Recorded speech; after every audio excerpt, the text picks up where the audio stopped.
Hola Cecilia, buen día. Seguimos aquí en nuestra clase. Hoy vamos a iniciar una nueva unidad. Vamos a hablar de la logística de distribución internacional. Es nuestra unidad número 5 que iniciamos el día de hoy. Y bueno, para esta clase tuvimos 3 lecturas. La primera nos hablaba de las facturas comerciales. En la segunda vamos a hablar acerca de la lista de empaque y por último de los transportes. Si se fijan, estos son elementos importantes que debemos de tomar en cuenta al momento de que vamos a realizar una exportación de un producto. Entonces, vamos a hablar acerca de cada uno de ellos y vamos a revisar algunas características que debemos de tomar en consideración con cada uno de ellos. Bien, vamos a iniciar primero con los ejemplos que ustedes nos enviaron por correo para poder identificarlos y bueno, revisar qué fue lo que ustedes consideraron que necesitaba tener cada uno de estos elementos. Bien, vamos a iniciar con la factura comercial. Voy a poner en pantalla el ejemplo que me estás dando de la factura comercial.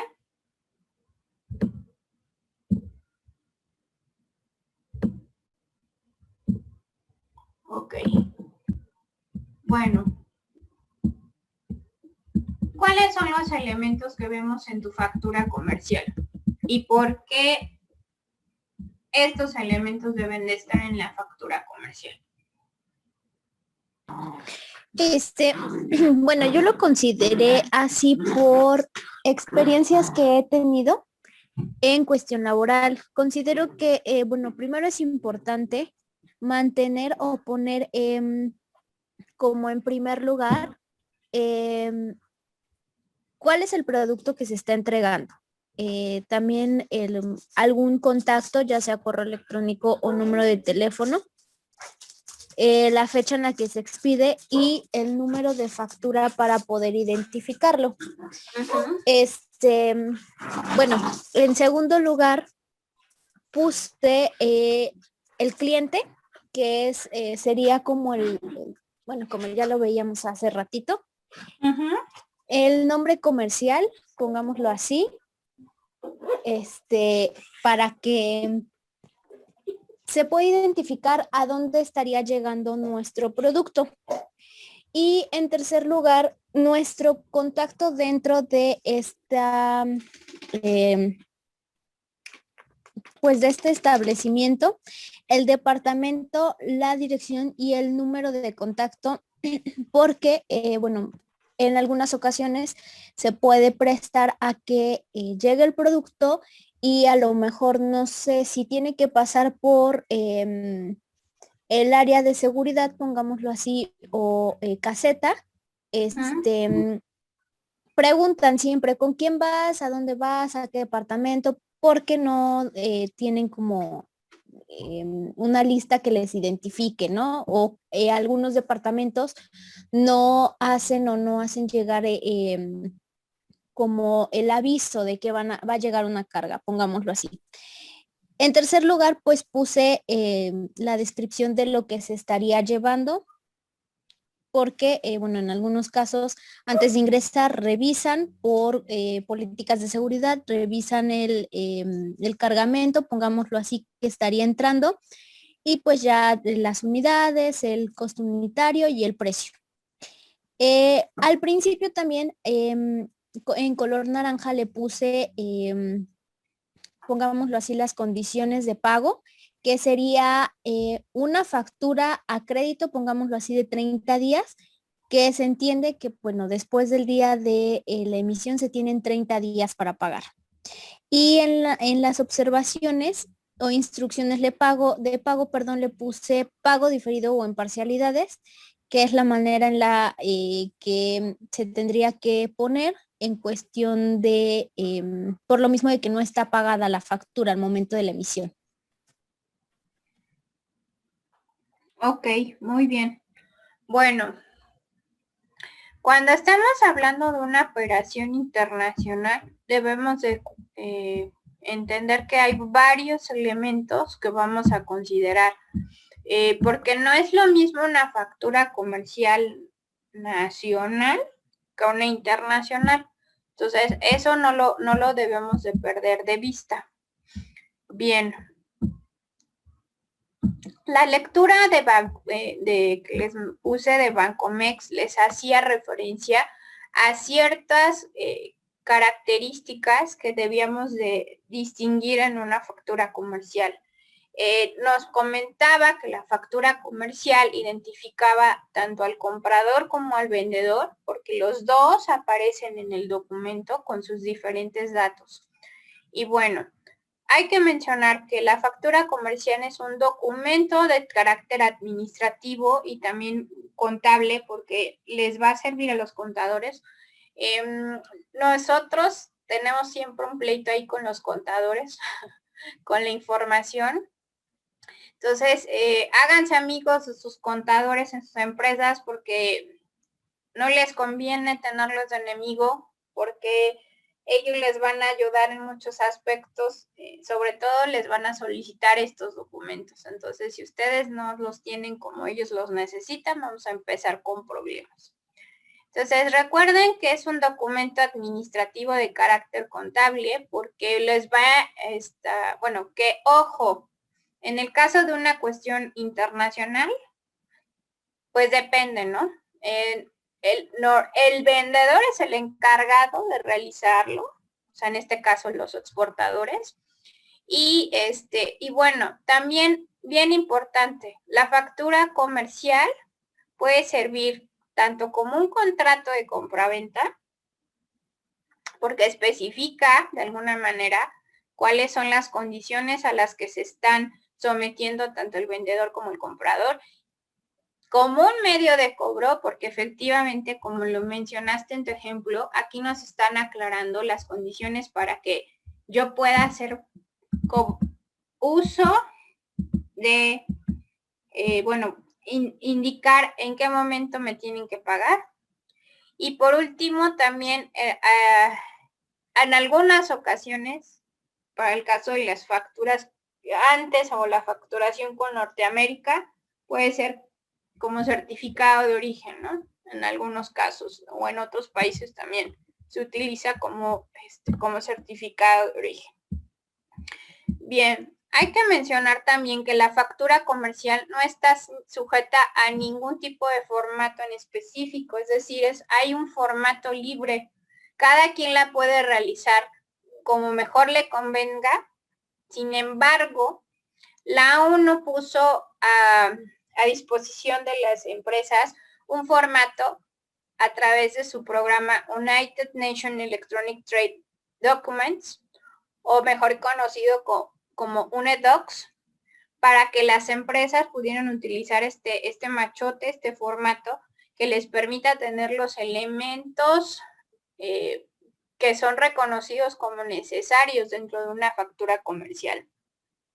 Bien, vamos a ir identificando ahorita con el ejemplo que les traigo y con el que ustedes nos apoyaron haciendo, para que veamos. Bueno, aquí les pongo en pantalla algunos datos que tenemos que comentar con las facturas. En el caso del despacho aduanero, ustedes saben que cuando tienen un valor superior a $300, es necesario tener una factura comercial, porque no se puede realizar un despacho aduanero sin este documento. Y dependiendo de la autoridad aduanera, pues aquí se puede solicitar el documento en inglés o en francés, o ya te pedirán una traducción a la factura comercial. Y ahí es nada más es hacer un anexo traduciendo la factura como tal. No es gran ciencia en ese sentido, esta parte. Bien, esto que les pongo en pantalla es un ejemplo de lo que nosotros podríamos encontrar como factura comercial. ¿Cuáles son los datos mínimos que debería de tener una factura comercial? De entrada, pues un número, ¿no? Para poderlo identificar. Y porque ustedes en el pedimento se los van a solicitar. Y yo les recomiendo que siempre vean que tenga una factura comercial, un número, porque, híjole, cuando no hay número y tengo 20 operaciones y en todas no hay un número, aunque tenga yo diferentes proveedores, o sea de diferentes proveedores esa factura, sí se vuelve complicado si no llevo un control de inventarios correcto para, sobre todo un sistema en comercio para estar capturando e identificando las facturas. Entonces eso es bien importante. Los datos, en segunda instancia, bueno, la fecha, ¿no?, de emisión, los datos del comprador y del vendedor. Aquí es bien importante considerar, como bien lo decías, una cosa es, ojo, lo que nosotros conocemos en México como la razón social, y otro es el dato de contacto, es decir, el que nos vende, el del departamento de compras y el de la empresa, o sea, Patito S.A. es la empresa y aquí aparecería el nombre de Patito S.A. Pero Juan Pérez es nuestro contacto. Lo ideal sería que aparecieran los dos nombres. Entonces, mucho cuidado con identificar bien el nombre de la empresa con el de contacto, porque cuando ustedes hagan el pedimento, siempre piensen en eso, los elementos que les van a pedir al momento de hacer el pedimento. Entonces, cuando ustedes hagan el pedimento, cuando les hagan el pedimento, pues va a aparecer el nombre de Patito S.A., no el de su contacto, Juan Pérez, ¿no? Entonces, eso es bien importante.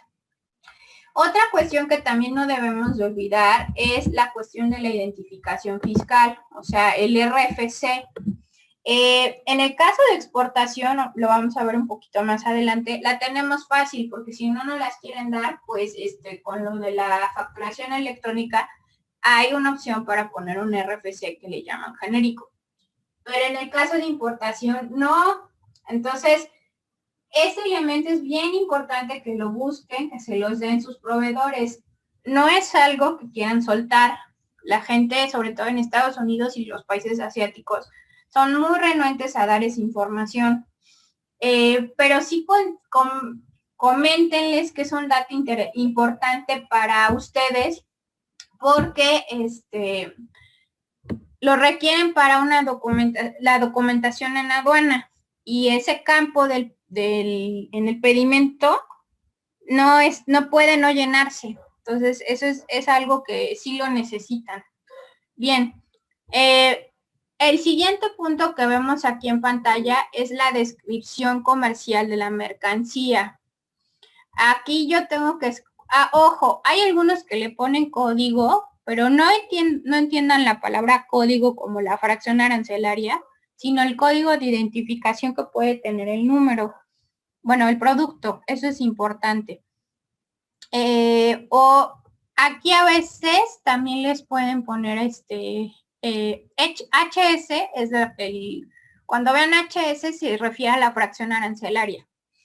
Y bueno, aquí viene la cantidad, un precio unitario y el monto, ¿no? Entonces, aquí en la descripción, algunos les llegan a poner la descripción como ellos tienen el producto identificado, no la descripción de la fracción arancelaria. Muy abusados con eso, porque si les ponen la fracción arancelaria y ustedes piensan que esa es la descripción de la fracción arancelaria, está mal.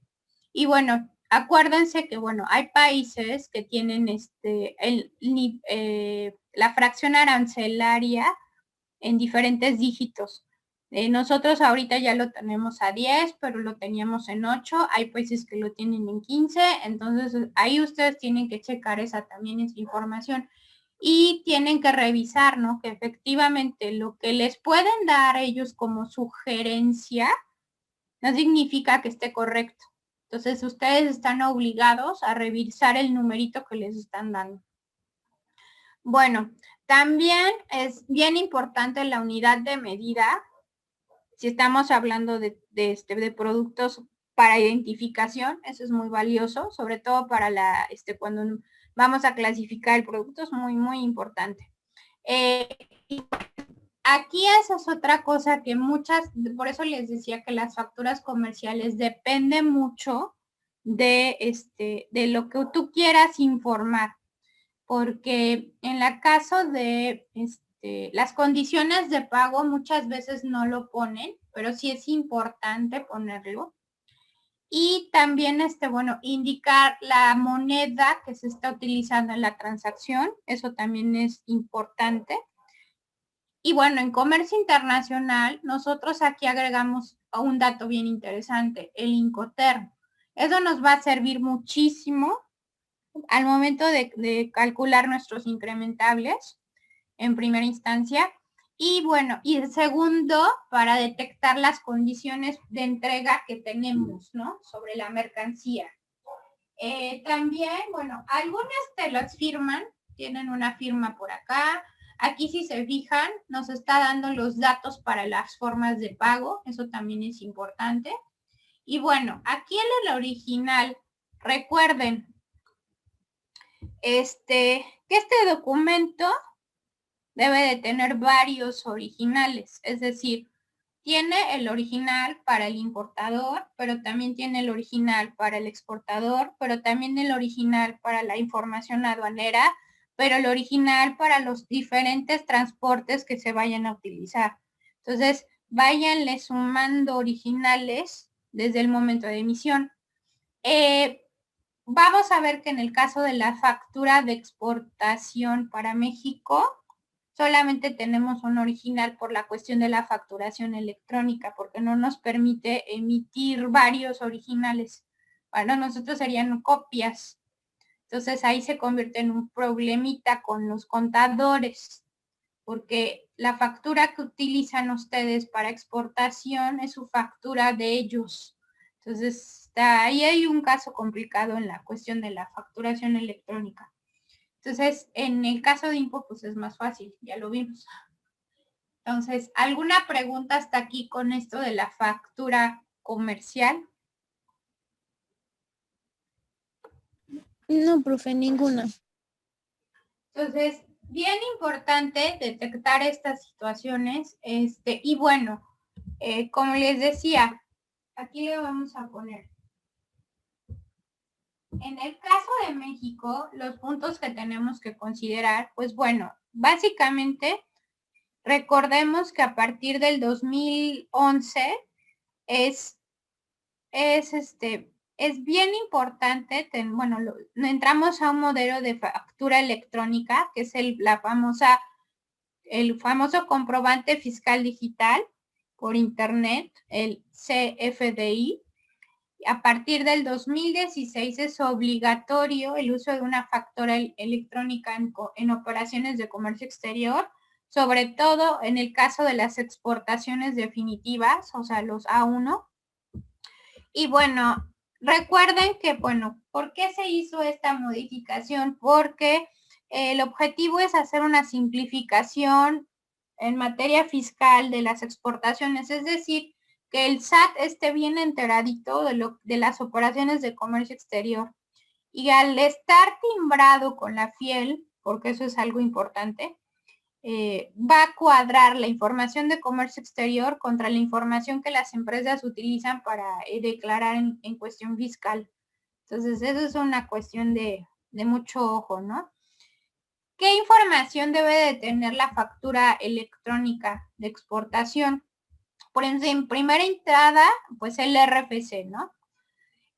Los domicilios fiscales, eso es bien importante.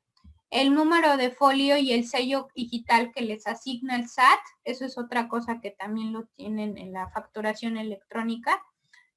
Lugar y fecha de expedición. Y bueno, era lo que les mencionaba aquí.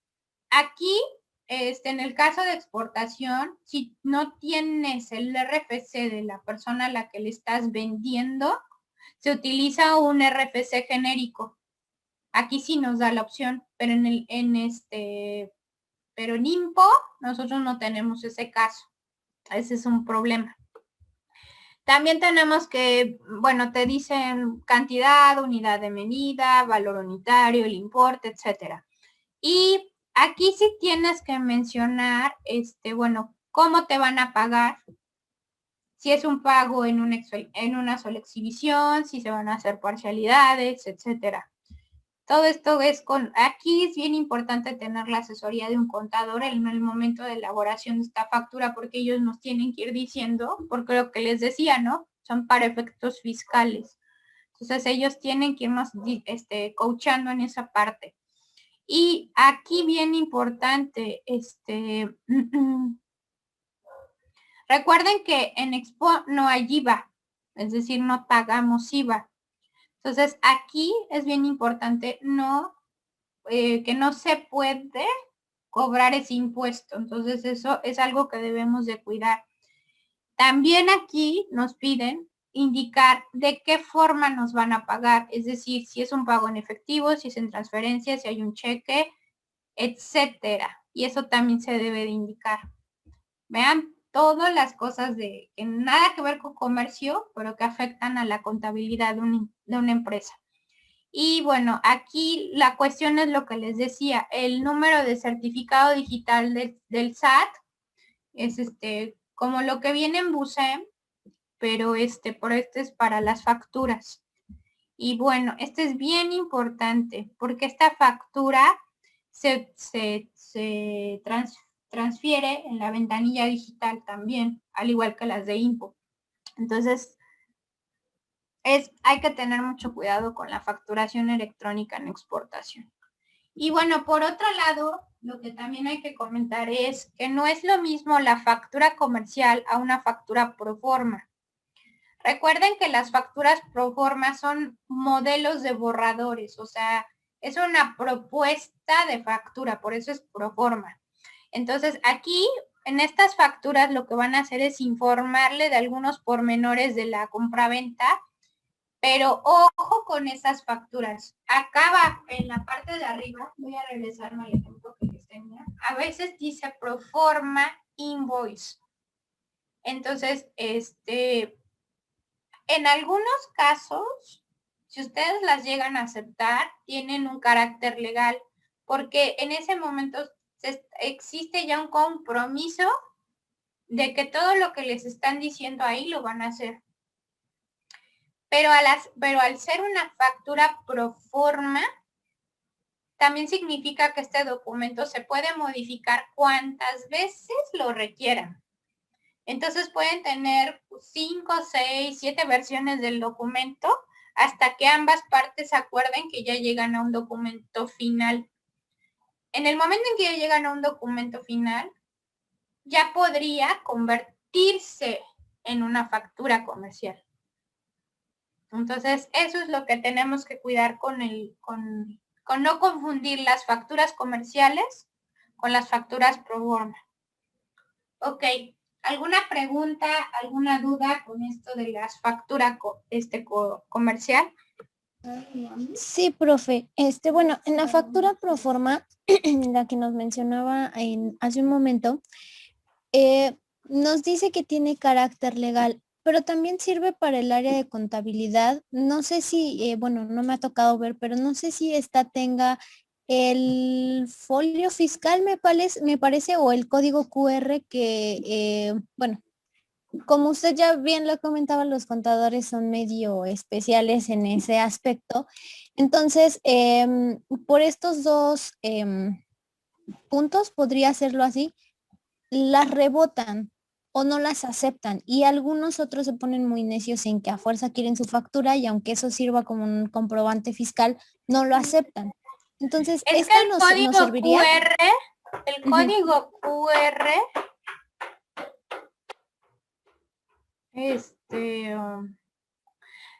no he visto facturas pro forma con código QR.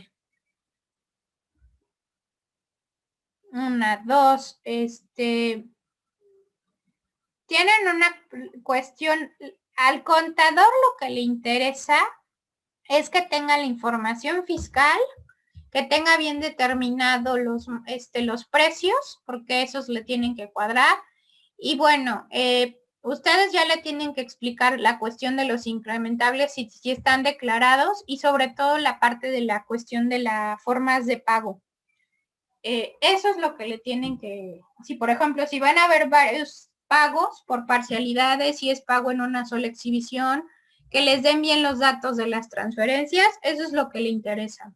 Pero yo no he visto ninguna factura por forma con código QR. No.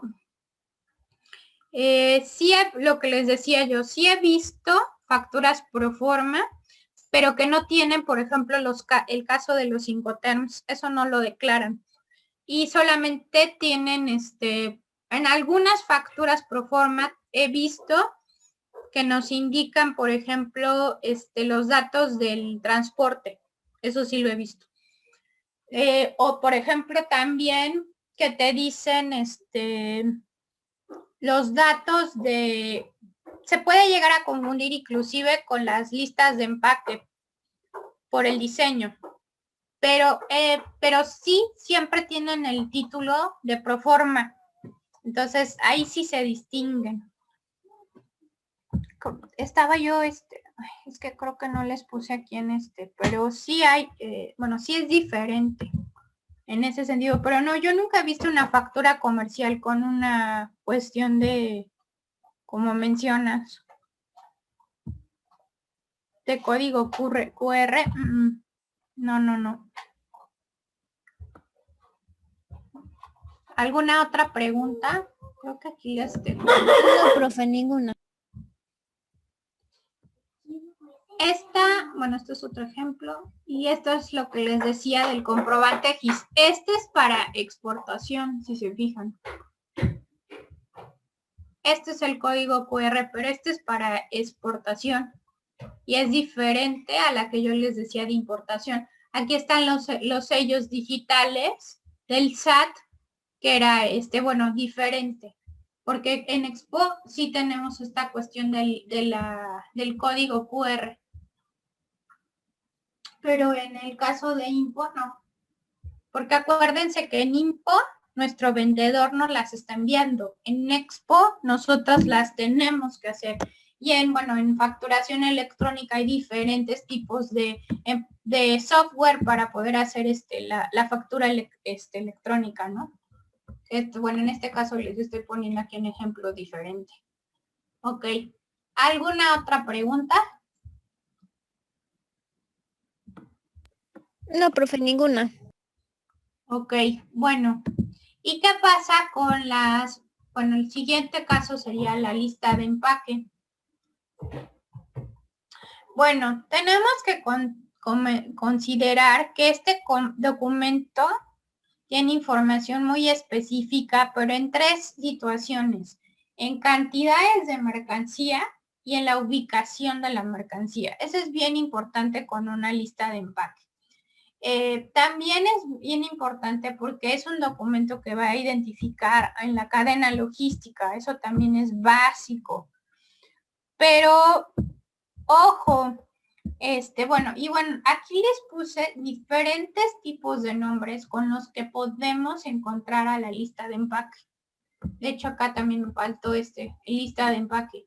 Porque ustedes lo pueden encontrar como packing list, como cargo manifest, como bill of parcel, o como lista de contenido. Los españoles le dicen mucho lista de contenido. Ya ven que los españoles tienen su traducción para todo, ¿no? Entonces, esos son los nombres. Este documento, nuevamente, lo hace la empresa exportadora. Es bien importante para el despacho aduanero, pero ojo, no es obligatorio. Para algunos países sí, pero en otros casos no es un documento obligatorio. Es importante porque va a facilitar el reconocimiento de la mercancía que se transporta, porque nos están listando cómo se deposita la mercancía en el medio de transporte. Ubicado en los diferentes, dentro del medio de transporte. Entonces aquí nos está hablando también, nos dice en algunos casos nos indica las dimensiones, las características, eso es bien importante. Como les decía, no es un documento oficial, de hecho tampoco dentro de los documentos que tenemos que encontrar para el despacho aduanero no está, pero sí ayuda mucho. En algunos casos, si ustedes lo llegaran a solicitar como importadores, bueno, tendrían que preguntar a la empresa si se puede emitir. Y en algunos casos, cuando ustedes están, por ejemplo, cuando dentro de las formas de pago solicitan la carta de crédito, pueden pedir como documentación que se entregue una lista de empaque. Lo normal es que este documento acompaña la factura comercial y el encargado de realizarlo no es lo que sería el área contable, sino el almacén, porque pues ellos son los que los encargados de ubicar las mercancías en el transporte, ¿no? ¿Cuántos documentos se emiten de una lista de empaque? 6 más el original. ¿Y qué información debe de contener? Ahorita la vamos a ver.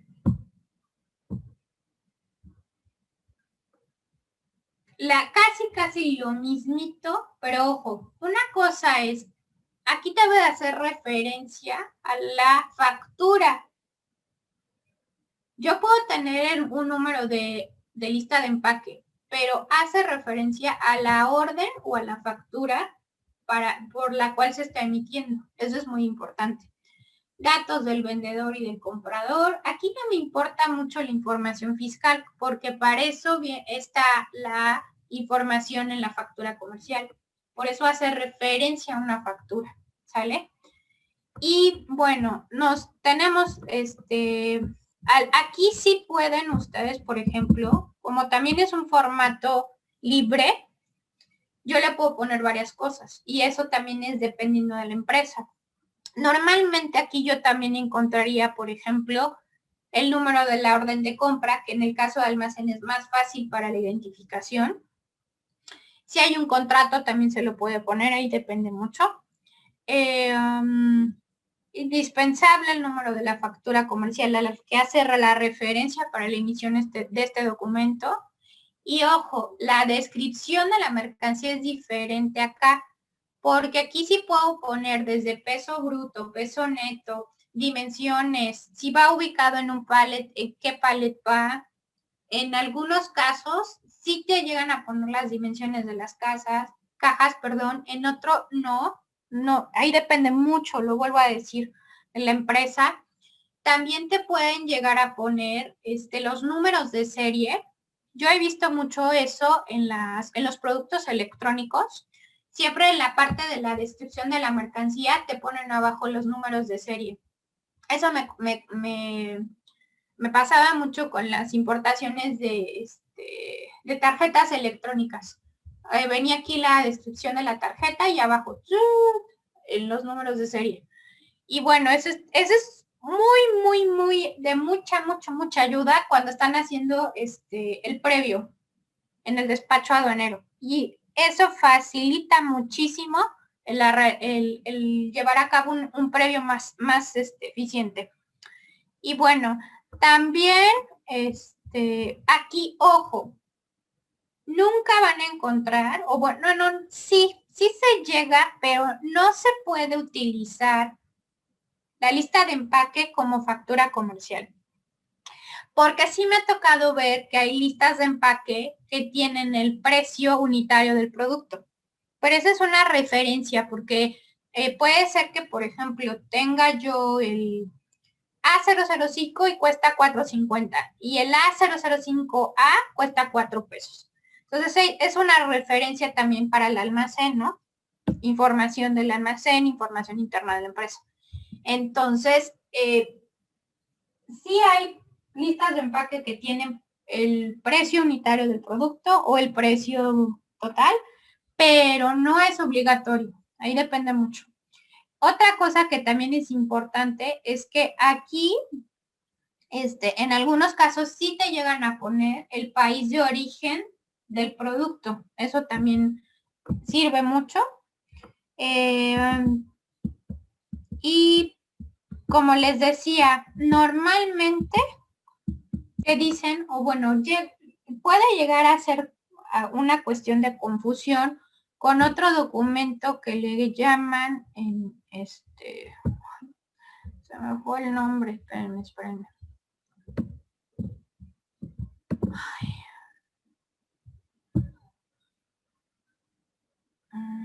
Ay, ahorita me acuerdo, pero el objetivo es, bueno, lo que llegan a decir es que es una versión más detallada de la factura comercial. Pero aquí no van a ver, eso sí, la forma de pago. Eso nunca lo van a ver en este documento.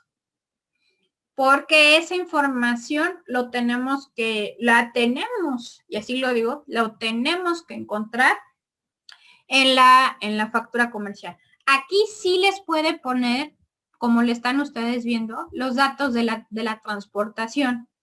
Y eso es muy importante porque les pueden poner inclusive, por ejemplo, la guía aérea o el tracking number de, por ejemplo, cuando es para transporte terrestre. Todo el almacén y todo, esta información para que el transportista sepa a quién se debe dirigir en el almacén, por ejemplo, peso bruto, peso neto y la factura comercial que hace referencia a este documento. Entonces, eso es información bien importante con este documento. Y les digo, facilita mucho la operación logística una lista de empaque. Lástima que no es obligatoria, pero sí es muy útil para la operación en logística. ¿Alguna pregunta, alguna duda con las listas de empaque? No, profe, ninguna. Ok, bien. Y por último, con el otro tema que teníamos que ver el día de hoy, es la cuestión del transporte. ¿Qué les pareció la información que venía en la lectura?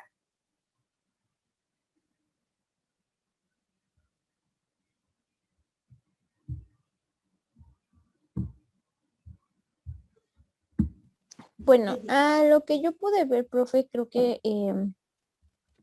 está, pues sí está muy completa porque nos habla de los tipos de transporte y nos da también un panorama más amplio de las ventajas y las desventajas que podría generar. E incluso esto sería pues como más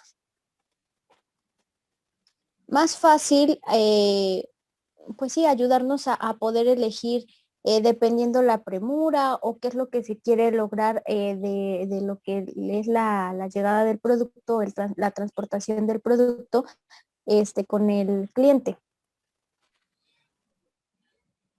Ok, bien. Bueno, la palabra transporte viene del latín trans, que significa al otro lado, y portare, que significa llevar. Es por ello que la función del transporte es trasladar mercancías. El Banco Mundial reconoce la importancia del transporte porque en un estudio que publicó en 2016 mencionaba que el transporte contribuía entre un 5 y un 6% al Producto Interno Bruto del país. Entonces, significa que pues aunque se ve muy poquito, este porcentaje pues sí es importante, ¿no? Bueno, nosotros conocemos 6 tipos de transporte internacional. No sé por qué ponen a los conductos dentro de esto de los transportes internacionales. Bueno, por los canales y la transportación del petróleo. Bueno, pero ya nosotros los que manejamos es el autotransporte, el ferrocarril, el marítimo y el aéreo.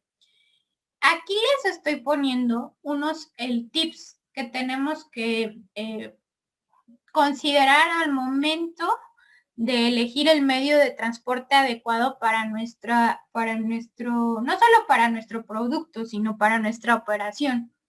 En primera instancia, ojo, es bien importante conocer nuestro producto y desde todo ámbito, desde cuáles son, bueno, ustedes esto lo van a ver más a detalle cuando vean este empaque y embalaje, porque eso también les va a permitir entender que es parte importante del conocimiento del producto. Y también, bueno, como profesionales de comercio internacional ya sabemos que el conocimiento del producto es de qué está hecho, para qué sirve, toda la utilidad que le damos al producto y la cuestión reglamentaria que también es importante. Bien, por aquí también en los elementos para considerar el transporte adecuado, de primera instancia es la distancia, ¿no? Entre origen y destino. La segunda situación es la regularidad con la que podemos utilizar este medio de transporte. Bueno, si yo voy a salir del puerto de Veracruz, ya sé que cada semana a lo mejor se van barcos a Europa, tengo que ver con qué frecuencia llegan a qué tipo de puerto, por ejemplo, etcétera. Cuánta carga voy a estar manejando, el costo del transporte, acuérdense que pues está en función de la gasolina, entonces ahí tengo que estar viendo, bueno, los aéreos siempre son muy caros, pero los marítimos tienen sus ventajas, etcétera, etcétera, etcétera, ¿no? La facilidad de la contratación. Ojo, contratar es fácil, y lo digo entre comillas, pero aquí lo que tendríamos que ver es qué me representa. Bueno, conseguir un charter, por ejemplo, es fácil, pero es caro. Y la cuestión de el espacio en un barco, recuerden lo que no voy a llegar hoy a Veracruz y mañana se va el barco. Tengo que llegar una semana y media antes para que se haga mi despacho aduanero y que suban la mercancía al barco. No puedo llegar el día que se va. Entonces, a eso también me refiero con la facilidad de la contratación. Y por último, el plazo de entrega. Ustedes tienen pactado en la compraventa una fecha para entregar. Y esa fecha de entrega debe de considerar toda la logística de la transportación. Entonces, no debes, este concepto es bien importante porque, bueno, ustedes nos saben que para Europa se tardan de 4 a 5 semanas en el trayecto. Pero en esas 4 o 5 semanas puede haber un huracán, puede haber etcétera, etcétera, etcétera, ¿no? Entonces, eso no debe interferir con el plazo de entrega. Y si interfiere, ustedes tienen que ver de qué manera pueden manejar esa situación para que por ejemplo, la carga no llegue con daños o se haya perdido, y si se pierde, ustedes cómo lo tienen que resarcir esa situación. Pero adicional a lo que yo les estoy presentando en pantalla, yo diría, se me fue, perdón, adicional a lo que les presento, yo agregaría a esta lista otros 5 puntos para evaluar. Ojo, una cosa es la selección del medio de transporte, que es lo que es en lo que englobaría lo que acabo de decir y que ustedes vieron en la plataforma. Creo que la lectura estaba muy completa. Y otra es la evaluación del servicio del operador logístico. Eso es diferente. O sea, el que me va a dar el servicio del transporte.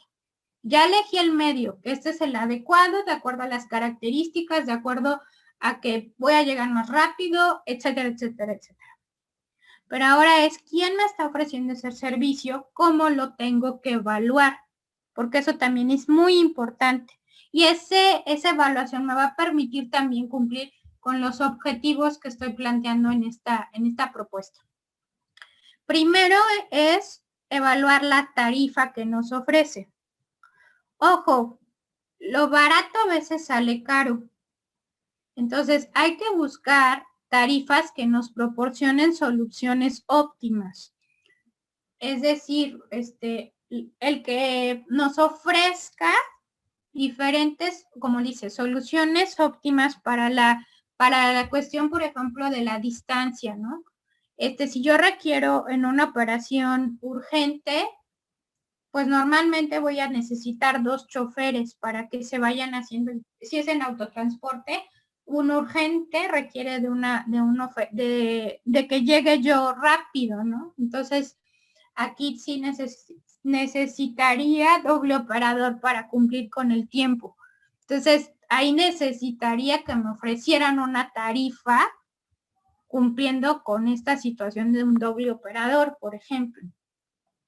O una tarifa que me incluya un seguro, porque yo no quiero contratar el seguro con otra empresa. Prefiero una empresa que me dé, como mencionan, ¿no? Lo famoso all inclusive, pero ya me tiene ciertas características. Entonces, las tarifas es una cuestión que debemos de analizar para ver qué es lo que nos ofrecen, que sean soluciones para diferentes situaciones que se pueden dar dentro de esto que estamos viendo en la selección del medio de transporte. La otra cuestión es el tiempo de tránsito.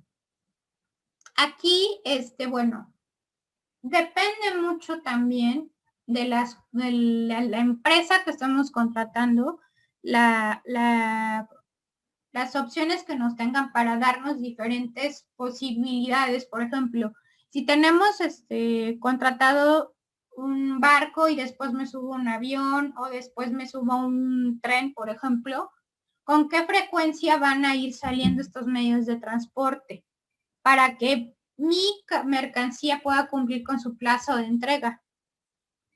Si por culpa del anterior ya no pude subirme al siguiente, ¿cuál es la solución que ellos me ofrecen? A lo mejor algún convenio que tengan con otra empresa que no interrumpa esa cuestión de continuar el trayecto, ¿no? La otra es el control del embarque, o el famoso tracking.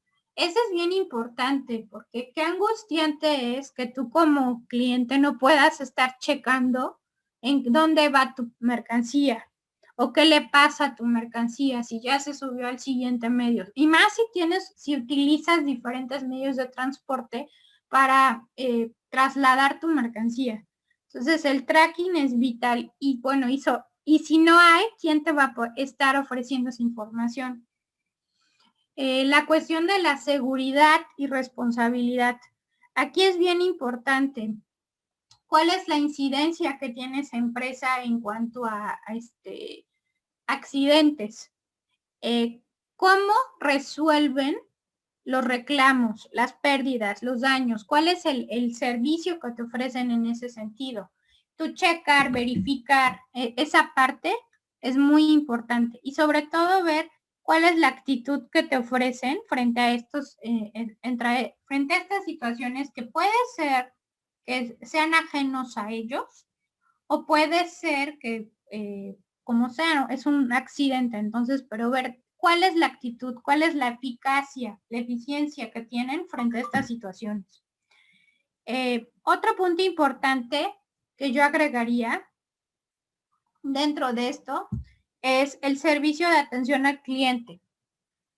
Una cosa es, bueno, recuerden que cuando ustedes eligen un operador logístico, deben de tener en cuenta que, bueno, tienen a su ejecutivo de cabecera, pero dependiendo del medio de transporte, los pueden canalizar con otros ejecutivos o con otras áreas que se dedican pues, por ejemplo, en el caso de una pérdida, ¿no? Se van a ir con los del seguro, por ejemplo, y ya no tiene mucho que ver con el área de aéreos, por ejemplo. Entonces, aquí es bien importante ver, primero, uno, que sea rápido la cuestión de la emisión de los documentos, ¿no? Es decir, desde el momento en que ellos tienen posesión de la carga, que tú ya tienes un BL, una guía aérea, etcétera. También la cuestión de la facturación, eso es bien importante porque, bueno, sobre todo con los contadores, ellos les van a pedir la factura luego. Y por último, cuál es la cuestión de la asistencia que te da el ejecutivo de tu cuenta, pero el ejecutivo que te está dando el seguimiento del transporte, o en el caso de un siniestro, cómo te van a apoyar para ver si contrataste el seguro o si para dentro del servicio, cómo le van a dar ese seguimiento para apoyar si tú tienes una empresa aseguradora externa a ellos, ¿no? Entonces, esas son situaciones que debemos de identificar y considerar al momento también de utilizar un transporte, un medio de transporte. El evaluar a estos operadores logísticos que están estas funciones en servicio del medio de transporte. No sé si hay alguna duda con lo que acabamos de comentar, si hay alguna pregunta. No, profe, ninguna. Ok. Ustedes lo van a ver cuando ustedes estén en la práctica, sobre todo si eligen la cuestión de logística. Me van a recordar seguramente en los aspectos que acabo de mencionar, porque muchas veces no consideramos esto de la evaluación de los operadores logísticos. Nos vamos más con la finta de los nombres y no revisamos bien qué es lo que nos están realmente ofreciendo y cuál es la ventaja de las soluciones que nos pueden dar para los diferentes problemas que se pueden presentar en el medio de transporte. Y eso es básico. Muy bien, chicas. Bueno, pues la siguiente semana seguiría. La siguiente semana es la semana académica. Tomen la consideración, participen. Recuerden que los eventos que la universidad organiza son en beneficio de ustedes. Entonces, participen en ellos. Entonces, nos estaríamos viendo de nueva cuenta el 20 de marzo y vamos a seguir hablando de esto, de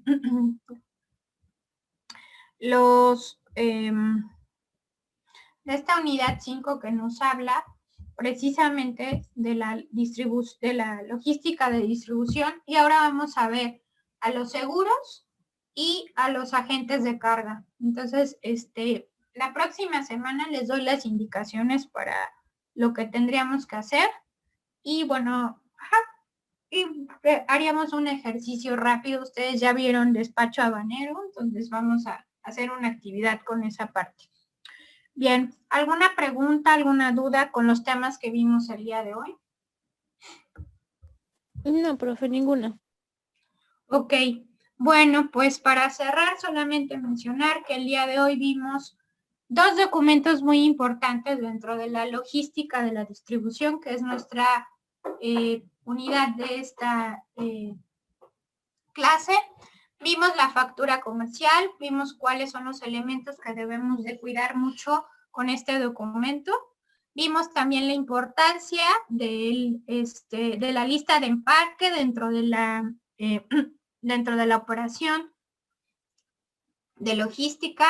Y por último vimos que es bien importante el medio de transporte que vamos a elegir para nuestra operación, que este medio de transporte debe de cumplir no solo con saber cuáles son las situaciones que pueden pasar a nuestro producto en el medio de transporte, sino también considerar estos elementos como son la distancia, la regularidad, el volumen de carga, el costo del transporte, la facilitación de contratación y los plazos de entrega, que son muy importantes al momento de elegir el medio de transporte.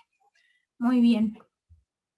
Pues si no hay más dudas, no hay más preguntas, las veo la siguiente el próximo 20 de marzo y nos estamos viendo. Muchas gracias y las veo en la siguiente clase. Gracias, profe, bonito fin. Gracias, buen día.